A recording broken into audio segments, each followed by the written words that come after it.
내가 백성 앞에서 세울 법규는 이러하니라. 내가 히브리 종을 사면 그는 6해 동안 섬길 것이요 7째 해에는 몸값을 물지 않고 나가 자유인이 될 것이며, 만일 그가 단신으로 왔으면 단신으로 나갈 것이요 장가 들었으면 그의 아내도 그와 함께 나가려니와, 만일 상전이 그에게 아내를 주어 그의 아내가 아들이나 딸을 낳았으면 그의 아내와 그의 자식들은 상전에게 속할 것이요 그는 단신으로 나갈 것이로되, 만일 종이 분명히 말하기를 내가 상전과 내 처자를 사랑하니 나가서 자유인이 되지 않겠노라 하면, 상전이 그를 데리고 재판장에게로 갈 것이요 또 그를 문이나 문설주 앞으로 데리고 가서 그것에다가 송곳으로 그의 귀를 뚫을 것이니라. 그는 종신토록 그 상전을 섬기리라. 아멘. 요셉이 애굽의 국무총리로 있을 때 애굽을 비롯해서 인근 지역에 7년 동안 극심한 가뭄이 찾아왔습니다. 가나안 땅에 살고 있었던 야곱은 애굽에 풍족한 양식이 있다는 소식을 전해 듣고 10명의 아들들을 애굽을 보내서 양식을 사오라고 했습니다. 아들들은 애굽으로 몇 차례 양식을 사러 왔다 갔다 하면서, 주하나 마시고 와, 빨리 갔다 와.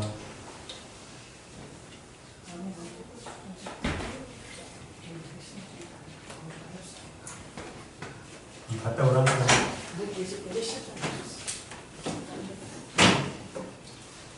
애굽에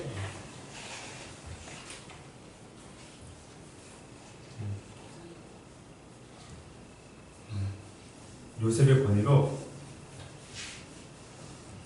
죄송합니다. 갑자기 끊겨서, 애굽에 몇 차례 양식을 사러 왔다 갔다 하면서 애굽에서 찢겨 죽었던, 짐승에게 찢겨 죽은 줄 알았던 요셉이 애굽의 국무총리가 된 사실을 알게 되었습니다. 요셉의 권유로 약 70명의 식솔들을 데리고 애굽으로 내려온 야곱은 고센이라는 지역에 정착을 하게 되었습니다. 그리고 그곳에 머물면서 애굽 사람들이 가장 편하게 여겼던 양치는 일을 하게 되었습니다. 그러던 중에 야곱이 죽고 요셉과 12 아들들도 죽게 되었습니다. 이제 많은 시간이 흘렀고 요셉을 알지 못하는 새로운 왕이 애굽을 다스리게 되었습니다. 야곱과 요셉은 이미 죽었지만 이스라엘 자손들은 점점 번성해져서 애굽 땅 전역에 가득하게 되었습니다. 애굽 사람들의 눈에 이스라엘 사람들은 마치 눈에 가시와 같이 그렇게 보였습니다. 그래서 새 애굽 왕은 이스라엘 자손들의 자유를 빼앗고 그들을 노예로 전락시켰습니다. 그리고 종처럼 부려먹기 시작했습니다. 그렇게 해서 이스라엘 자손들은 자유의 신분에서 애굽 사람들을 섬기는 종의 신분으로 전락하게 된 것입니다. 그것도 10년, 20년, 100년도 아닌 무려 430년 동안 노예로 살아왔던 것입니다. 종으로 살아왔던 것입니다. 때문에 그들에게는 이미 뼛속 깊이 종의 말, 종의 행동, 종의 생각으로 가득 차게 되었습니다. 성경의 표현대로 한다면 이스라엘 자손들은 수백 년 동안 종의 멍에를 메고 살아왔던 것입니다.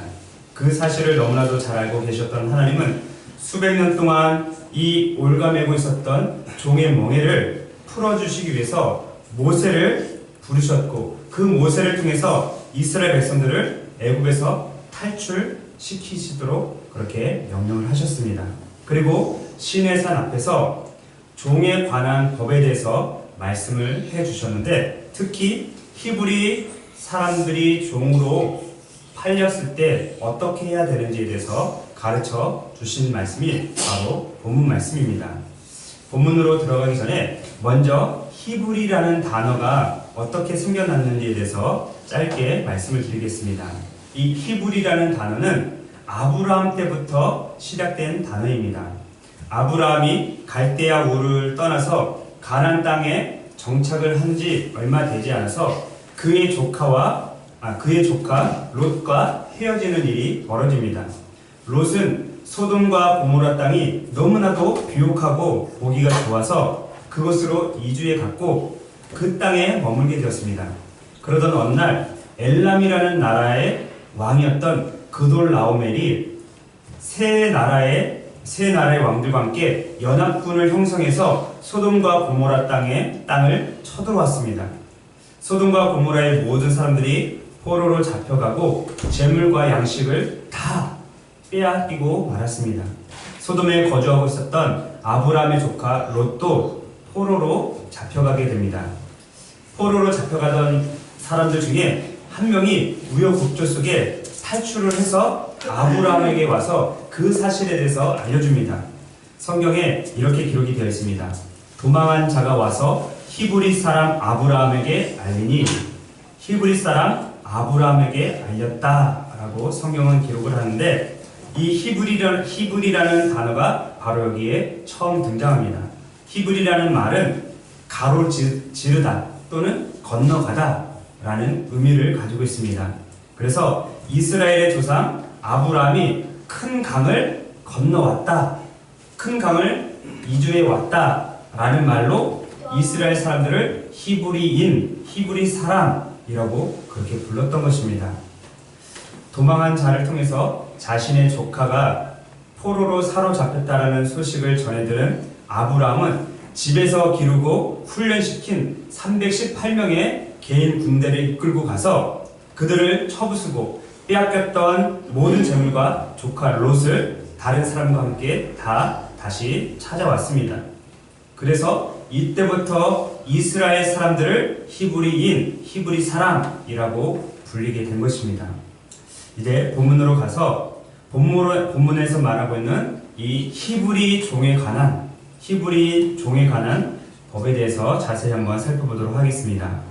본문이 기록될 당시에 대부분의 고대 근동 지방에서는 한 번 종이 되면 죽을 때까지 종이 되어야 됩니다.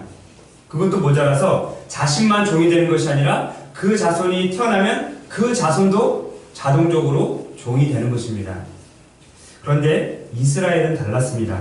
만약 이스라엘의 어떤 사람이 종이 되는 경우가 있는데 몇 가지 경우에 종이 되었습니다. 첫 번째는 가난한 부모가 자신의 아이들을 돈이 없어서 종으로 파는 겁니다. 그럴 때 종이 됩니다. 두 번째는 어떤 사람이 도둑질을 하다가 발각이 됐을 때 그 사람은 종으로 팔려가게 됩니다. 또 세 번째는 자기 스스로 너무나 가난해서 먹고 살 일이 막막하니까 어떤 부잣집에 들어가서 스스로 종이 되는 경우입니다. 하지만 다른 나라와 달리 이스라엘 나라 사람들은 같은 나라 사람인 히브리 사람을 종으로 샀을 경우 이유를 불문하고 종으로 산 그 사람을 평생토록 종으로 부려먹을 수가 없었습니다. 또 부려먹어서는 안 됩니다. 다른 모든 나라에서는 내가 종으로 샀으면 한번 종으로 샀으면 평생 부려먹고 그 자식들까지 종으로 부려먹을 수 있는데 이스라엘은 그렇지 못했다는 것입니다. 물론 종으로 팔려온 히브리 사람은 자신을 돈으로 산 사람에게 6년 동안 최선을 다해서 섬겨야만 했습니다. 그런데 7년째 되는 해에 자신을 돈으로 산 사람에게 어떠한 대가도 지불하지 않고 자유의 몸이 될 수 있었습니다. 우리 2절을 같이 한 목소리로 읽어보겠습니다. 2절 시작. 내가 히브리 종을 사면 그는 6해 동안 섬길 것이요 7째 해에는 몸값을 물지 않고 나가 자유인이 될 것이며. 쉽게 얘기해서 6년 동안 최선을 다해서 일하면 자신의 빚이 다 탕감이 되는 겁니다.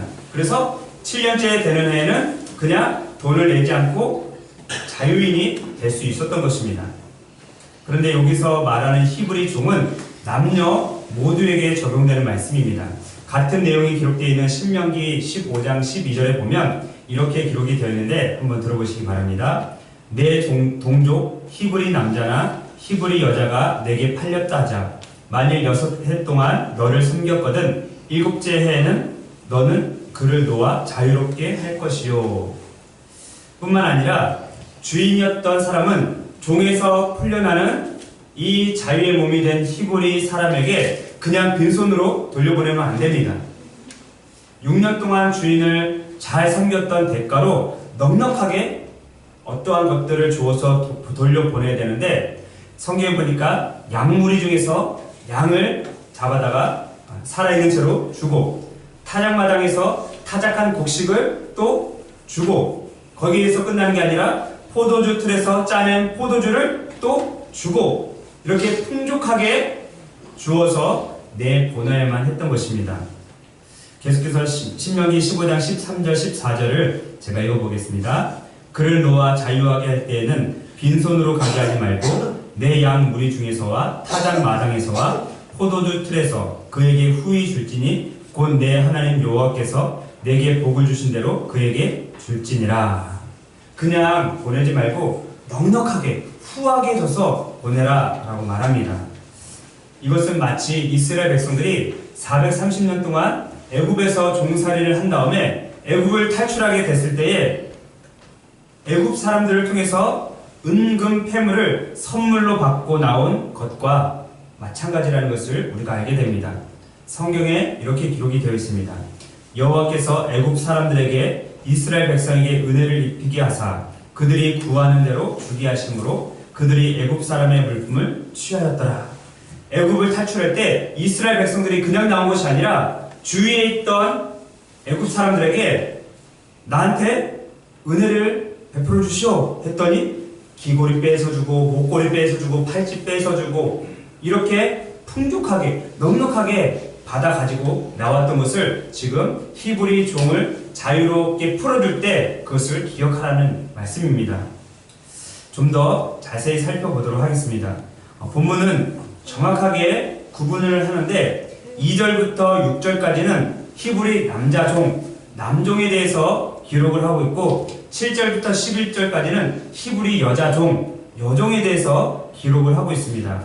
같은 내용을 기록하고 있는 신명기 15장에는 한꺼번에 남종과 여종을 동일하게 이야기를 하는데 지금 출애굽기는 구분을 하고 있다라고 있는 것을 우리가 보게 됩니다. 2절부터 6절까지 출애굽기는 구분이 되어 있지만 신명기는 똑같이 취급을 하고 있기 때문에 히브리 종에 관해서 한번 알아보도록 하겠습니다.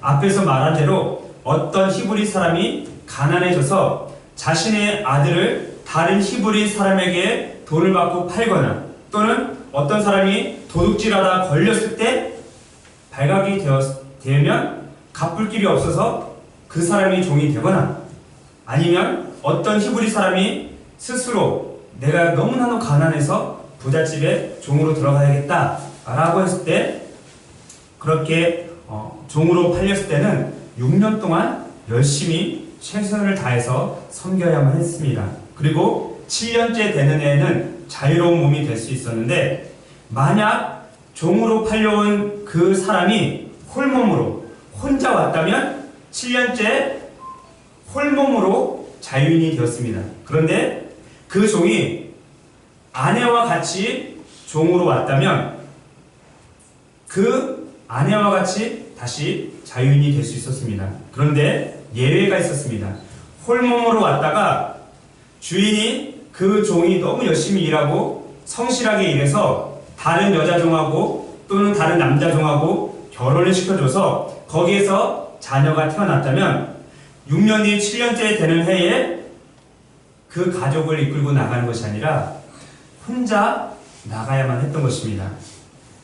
우리 3절과 4절을 같이 한번 읽어보겠습니다. 3절, 4절. 자, 시작. 만일 그가 단신으로 왔으면 단신으로 나갈 것이요. 장가 들었으면 그의 아내도 그와 함께 나가려니와 만일 상전이 그에게 아내를 주어 그의 아내가 아들이나 딸을 낳았으면 그의 아내와 그의 자식들은 상전에게 속할 것이요. 그는 단신으로 나갈 것이로되. 여러분들이 고대 이스라엘의 히브리 사람으로 태어났다라고 한번 가정을 해보시기 바랍니다. 여러분들이 태어나기 전에는 그나마 집이 안정적으로 괜찮게 살았습니다. 그런데 점점 가세가 기울더니 여러분들이 태어날 쯤에는 집이 너무나 가난해서 입에 풀칠하기도 힘든 그러한 그런 상황이 돼버린 것입니다. 그래서 굶기를 밥 먹듯이 하다가 도저히 안 되겠다. 이러다가 우리 집 식구들이 다 굶어 죽겠다 라고 생각하고 차라리 다른 집으로 종으로 들어가겠다라고 생각을 하고 마을에서 아무 부잣집으로 가면 안 되겠죠. 일단은 인품이 좋고 성품도 좋고 그리고 종들을 잘 대우해주고 게다가 부잣집이라면 딱 좋겠죠. 그런 집을 찾아간 겁니다. 그리고 그 집에서 정말 열심히 6년 동안 일을 했습니다. 6년이 채 되기도 전에 어느 날 주인이 부릅니다. 처음에는 개똥아 하려다가 개똥이 빼버리고 내가 너를 지금까지 자세히 살펴봤는데 너는 정말로 최선을 다해서 나와 내 집을 섬기더구나. 그래서 내가 너에게 선물을 하나 주겠다. 우리 집에서 가장 착하고 예쁜 말순이를, 얘는 마지막으로 태어나서 말순이라고 졌습니다. 말순이를 너에게 아내로 주겠다 라고 말합니다. 주인은 성대하진 않지만 조촐하게나마 잔치를 벌여주고 그 다음에 결혼식을 치러줬습니다. 여러분들이 주인집에서 말순이, 전 여잔데요 말순이하고 결혼 못하는데요? 그럼 개똥이라 하세요. 개똥이든 말순이든. 자, 결혼을 했고 떡두꺼비 같은 아들을 또 자식을 둘이나 낳았습니다. 그런데 시간이 얼마나 빨리 가는지 어느새 6년이라는 시간이 흘러갔습니다. 혼자 있을 때는, 혼자 일할 때는 하루가 1000년처럼 안 가고 일주일이 10년처럼 길게 느껴졌는데 결혼을 하고 처자식이 생기니까 하루, 한 달, 1년이 순식간에 쏜살같이 지나간 것입니다. 그래서 주인에게 이 사람이 말을 합니다. 주인님, 제가 주인님과 내 처자식을 너무나도 사랑합니다. 그러니까 저는 자유인이 되지 않고 영원히 주인님을 섬기면서 이곳에 머물겠습니다. 그러니 저를 영원한 종으로 받아주십시오 라고 그렇게 말을 합니다. 만약 여러분들이 단신으로 종으로 들어왔다가 그곳에서 결혼을 하고 아내와 처자식을 얻었는데 어이구 좋구나, 나는 이제 자유인이다, 난 혼자 가서 잘 먹고 잘 살아야겠다 라고 하면서 자유인으로 나갈 수 있겠습니까? 아니요. 없죠? 그래요, 저도 못해요. 그렇게 할 사람은 없을 겁니다. 그래서 그 종이 주인과 처자식들을 사랑해서 자유인이 되지 않겠다 라고 하면 주인이 이 종을 데리고 재판장에게 갑니다. 당시의 재판장은 제사장들이 재판장의 역할을 감당을 했습니다. 그리고 그 종이 이 주인의 제사님을 표시하기 위해서 그를 문이나 문설주 앞에서 귀를 뚫습니다. 귀를 뚫는 이유는 이 사람은 영원한 나의 종입니다 라는 의미로 귀를 뚫는 겁니다. 우리 5절과 6절을 보시기 바랍니다. 5절 6절 제가 읽겠습니다. 만일 종이 분명히 말하기를 내가 상전과 내 처자를 사랑하니 나가서 자유인이 되지 않겠노라 하면 상전이 그를 데리고 재판장에게로 갈 것이요 또 그를 문이나 문설주 앞으로 데리고 가서 그것에다가 송곳으로 그의 귀를 뚫을 것이라. 그는 종신토록 그 상전을 섬기리라. 자, 여기에서 바로 귀 뚫은 종 이야기가 나오는 것입니다. 6절에 재판장이라는 단어가 있는데 여기서 말하는 이 재판장은 그렇죠, 하나님. 어떻게 하셨어요? 말해, 여러분들 성경에 다 표시가 되어 있죠? 숫자 1 되어 있고 밑에 하나님이라고 되어 있죠? 그러면 이 말은 주인이 자신의 종을 데리고 제사장 앞에 데려가면 그것은 곧 하나님 앞에 성전이 있는 그곳에 데리고 가는 것입니다. 그래서 하나님 앞에서 제사장이 보는 앞에서 누가 귀를 뚫었을 것 같아요? 주인이 종을 뚫었을까요? 재판장이 종의 귀를 뚫었을까요? 아니면 자기 스스로 이렇게 했을까요? 자, 자기 스스로는 안 했겠죠? 그리고 제사장이 하진 않았을 거예요. 아마 주인이 했는데 주인이 직접 하기보다는 주인이 다른 종을 시켜서 했을 가능성이 많습니다. 다른 종을 시켜서 했어도 그거는 주인이 한 거랑 똑같은 겁니다. 하나님 앞에서 이 종을 영원히 자신의 종으로 삼겠다는 의식을 행했는데 나무로 된 문이나 문설주에 대고 송곳으로 귀를 뚫습니다. 그리고 그 귀를 뚫는 것으로 의식이 끝나지 않고 귀를 뚫은 다음에 뭐를 했을까요? 기본이? 그렇죠. 한 신학자가 이렇게 이야기합니다. 영원한 종살이를 상징하는 귀고리나 꼬리표를 대신 매다는 일을 포함했을 것이다. 그렇게 볼 경우 그 의식은 다른 사람들이 볼 수 있는 공적인 장소, 곧 성전의 문 앞에서 행해졌을 가능성이 아주 높다. 귀를 뚫습니다. 그것도 아주 가느다란 바늘이 아니라 송곳으로 귀를 뚫습니다. 한번 생각을 해보시기 바랍니다. 지금처럼 마취제가 잘 발달되어 있어서 귀에다가 마취를 하고 뚫은 것이 아닙니다. 그리고 아주 간단한 그런 바늘 같은 걸로 뚫은 것도 아니고 잘못 뚫었다가는 어떻게 될까요? 송곳으로 뚫으니까 귓볼에서 피가 철철철 흐르겠죠? 순간 아픔을 참아내야 됩니다. 그리고 그 상처가 그냥 놔두면 어떻게 되죠? 고름이 생기고, 그렇죠. 그리고 거긴 더운 나라이기 때문에 더 고통이 심하겠죠? 하지만 발라줄 약도 없고 의사도 없습니다. 그 종은 그 고통마저도 감수해내고 참아내야 됩니다. 상처가 아물 때까지 기다려야 됩니다. 그리고 뚫은 귀에 귀고리를 답니다. 그렇죠. 그리고 그 귀고리에는 나는 아무개씨의 종입니다 라는 단어가 새겨집니다. 그러면 그 귀고리가 클까요, 작을까요? 누가 봐도 저 사람은 종이구나, 저 사람은 영원한 종이구나 라는 것을 알아볼 수 있을 것입니다. 제 아내는 귀고리를 참 좋아합니다. 오늘도 좀 치렁치렁한 귀고리를 달고 나왔는데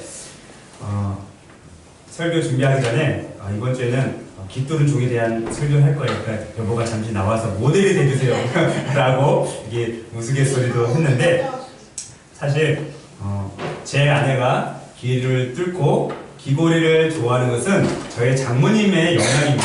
저희 장모님이 사모님인데 다른 건 별로 안 좋아하시는데 귀고리를 참 좋아하셨어요. 그래서 결혼하고 몇 년 동안은 무슨 명절 때나 생일 때 하면 꼭 귀고리를 제가 선물을 해드렸거든요. 그런데 어느 날 장모님이 귀고리 세트 통째를 제 아내한테 준 겁니다. 왜 줬죠? 막히셨어요. 귀가 막히신 거예요. 연세가 드시니까 너무 좋아하시는데 귀가 막히고 귀가 아프니까 못 끼는 거예요. 그런데 여러분들 귀고리 보시면 그 끝이 뾰족하죠? 네. 별로 안 뾰족한 거 있고 뾰족한 것도 있어요. 제가 얘기하는 것은 아주 작아요. 작아서, 그리고 크기도 작고 무게도 가벼워요. 가끔 이제 마트나 이런 데 가면 귀걸이 이만한 거 있어요. 막 이만한 거, 막 제 손바닥만한 이 귀걸이. 그러면 우리 남자들은 야, 저거 얼마나 무거울까 그렇게 생각하는데 하나도 안 무겁대요. 진짜 완전 가벼워. 오늘날에는 귀걸이를 예쁘게 보이려고 합니다. 그렇죠? 그런데 구약시대는 달랐어요. 남녀를 불문하고 어떤 사람이 귀걸이를 하고 다닌다. 그것은 나는 아무개씨의 종입니다 라는 의미로 하고 다닌 거예요. 그래도 이스라엘에서는 형편이 조금 나았어요. 왜냐하면 다른 나라에서 내가 당신의 종입니다 라고 한다면 어떻게 하냐면 인두 아시죠? 뜨거운 숯불에다가 아주 옷을 다리는 도구인데 그거를 달군 다음에 이마에다 치, 아니면 가슴에다 치, 아니면 등에다 치. 아플까요, 안 아플까요? 차라리 귀를 10개 뚫고 말죠. 그렇죠? 인두로 이마나 가슴에다 등에다 짓습니다. 그러면 그 사람은 그 영원한 종이 된 겁니다. 또는 얼굴에다 상처를 냅니다. 칼같이 아주 날카로운 걸로 상처를 냅니다. 그러면 누가 봐도 아, 저 사람은 누구누구 씨의 종이구나 라는 것을 한 번에 알아볼 수 있는 것입니다. 그러니까 이스라엘에서 종이 된다는 것은 그나마 아주 양반 같은 그러한 상황이라는 것을 우리가 알게 됩니다. 고대 근동 지방에서 의하면 귀를 뚫는 것은 완전한 예속과 순종을 나타내는 것입니다. 만약에 귀 뚫은 종이 배반을 했다. 그럼 주성 어떻게 될까? 귀 뚫은 종이 배반을 했다. 주인을 배신하는 거야. 그럼 어떻게 될까? 그냥 그렇죠. 목숨을 잃는 것, 그게 전부일 것입니다. 그런데 귀가 뚫린다는 것은 자유를 잃어버리는 것과 똑같습니다. 그럼에도 불구하고 이 종은 주인을 너무나 사랑하고 처자식을 사랑했기 때문에 자신의 자유를 포기하고 귀를 뚫고 영원한 종이 된 것입니다. 이제 말씀을 맺도록 하겠습니다. 구약시대에 귀 뚫은 종은 자유인이 될 수 있었지만 주인과 처자식을 사랑해서 스스로 영원한 종이 되기로 선택을 했습니다. 그런데 우리 그리스도인들은 다릅니다. 우리는 예수님을 통해서 구원받은 성도들입니다. 구원받은 성도들은 하나님의 사랑에 매혹되어 예수님을 주인으로 섬기고 나는 종으로서 평생토록 살겠습니다 하는 그러한 사람들이 바로 귀뚫은 종이라는 것입니다. 나는 예수님의 종입니다. 예수님은 나의 주인님이십니다. 나는 평생토록 예수님만 주인으로 모시게 살겠습니다 라는 의식을 가지고 살아가는 것입니다. 귀뚫은 종은 이미 자유를 잃어버린 사람이라고 말씀을 드렸습니다. 자유를 잃어버린 사람이 어떻게 자기 마음대로 살 수 있겠습니까? 그렇죠? 귀뚫은 종은 오직 주인의 명령에 의해서만 사는 사람입니다. 귀뚫은 종은 주인에게 매여있는 사람입니다. 귀뚫은 종은 내 마음이 없는 사람입니다. 귀뚫은 종은 주인이 가라 하면 가고, 주인이 와라 하면 오고, 주인이 먹어라 하면 먹고, 먹지 말아라 그러면 하루, 이틀, 3일, 일주일이라도 주인이 먹지 말아라 하면 먹으면 안 됩니다. 그리고 주인이 자라 라고 하면 자고, 자지 마라 라고 하면 하루, 이틀, 3일, 사흘, 열흘이 지나도 절대로 잘 수 없습니다. 그리고 주인이 죽어 라고 하면 죽는 신용을 하는 게 아니라 칼을 들고 그 자리에서 죽어야 되는 것이 종인 것입니다. 종은 이미 내 자유가 없는 사람입니다. 이것이 바로 귀뚫은 종입니다. 우리는 예수님 앞에서 귀뚫은 종처럼 살아가야 됩니다. 그런데 오늘 우리를 한번 보시죠. 그리스도인이라고 말하는 우리가 예수님을 주인처럼 모시고 사나요? 반대로 우리가 예수님을 종처럼 부려먹나요? 물론 종처럼 부려먹는 사람은 별로 없겠지만 많은 그리스도인들이 예수님을 마치 자신의 종인 것처럼 부려먹는 경우가 많습니다. 예를 들면 내가 기도를 이만큼 했는데 예수님이 안 들어주셔요? 내가 선한 일을 이만큼 많이 했는데, 교회 봉사를 이렇게 많이 했는데 왜 내 기도는 안 들어주세요? 내 소원을 안 들어주세요? 이거를 어려운 말로 뭐라고 하는지 아세요? 주객이 전도됐다. 주인과 손님이 바뀌었다. 주인과 종이 바뀌었다는 말이에요. 예수님이 우리의 뭐라고요? 주성아? 주인이고. 우리는 예수님에 대해서 뭐라고? 그냥 종이야? 깃들은 종이야? 깃들은 종은 어떻게 한다고요? 내 자유가 없는 사람이에요. 주인이 가! 하면 가고, 와! 하면 오고, 먹어! 그럼 먹고, 먹지 마! 그러면 안 먹고, 자지 마! 안 자고, 자! 그러면 자고, 죽어! 그러면 죽는 거예요. 우와. 그게 바로 종입니다. 우리는 예수님 앞에서 귀뚫은 종처럼 살아가야만 하는 것입니다. 우리가 주인이 아니라 예수님이 우리의 주인이십니다. 그래서 이 말씀을 잘 기억하면서 나는 예수님 앞에 귀뚫은 종입니다. 나의 자유는 이미 없습니다. 그런데 잘 기억하세요. 주인이 무서워서, 예수님이 무서워서 그렇게 했다고요? 아니요. 아니에요. 주인을 사랑해서, 예수님을 사랑해서, 하나님을 사랑하기 때문에 나는 하나님의, 예수님의 영원한 종이 되겠습니다 하고 귀를 뚫는 거예요. 그럼 나는 귀 안 뚫었는데요? 우리 중에 사모님만 귀 뚫었는데 사모님만 예수님의 종이네요? 아니에요. 이거는 영적으로 우리는 귀 뚫은 종이라는 거예요. 여러분들이 귀를 뚫건 안 뚫건 상관없어요. 우리는 예수님을 믿는 사람은 이미 예수님 앞에서 귀 뚫은 종인 거예요. 그래서 귀 뚫은 종처럼, 귀 뚫은 종으로서 내 자유는 이제 없습니다. 주님께서 주님 마음대로 하십시오. 예수님께서 예수님 마음대로 하십시오. 라고 하면서 그렇게 살아가는 것. 이것이 바로 우리가 해야 될 일이고, 그리고 그렇게 살아가는 것이 마땅하다는 것을 기억하면서 예수님은 나의 영원한 종이십니다. 나는 예수님의 깃뚫은 종입니다. 라는 마음으로 살아가는 저와 여러분들이 다 되시기를 간절히 바라겠습니다. 기도하겠습니다.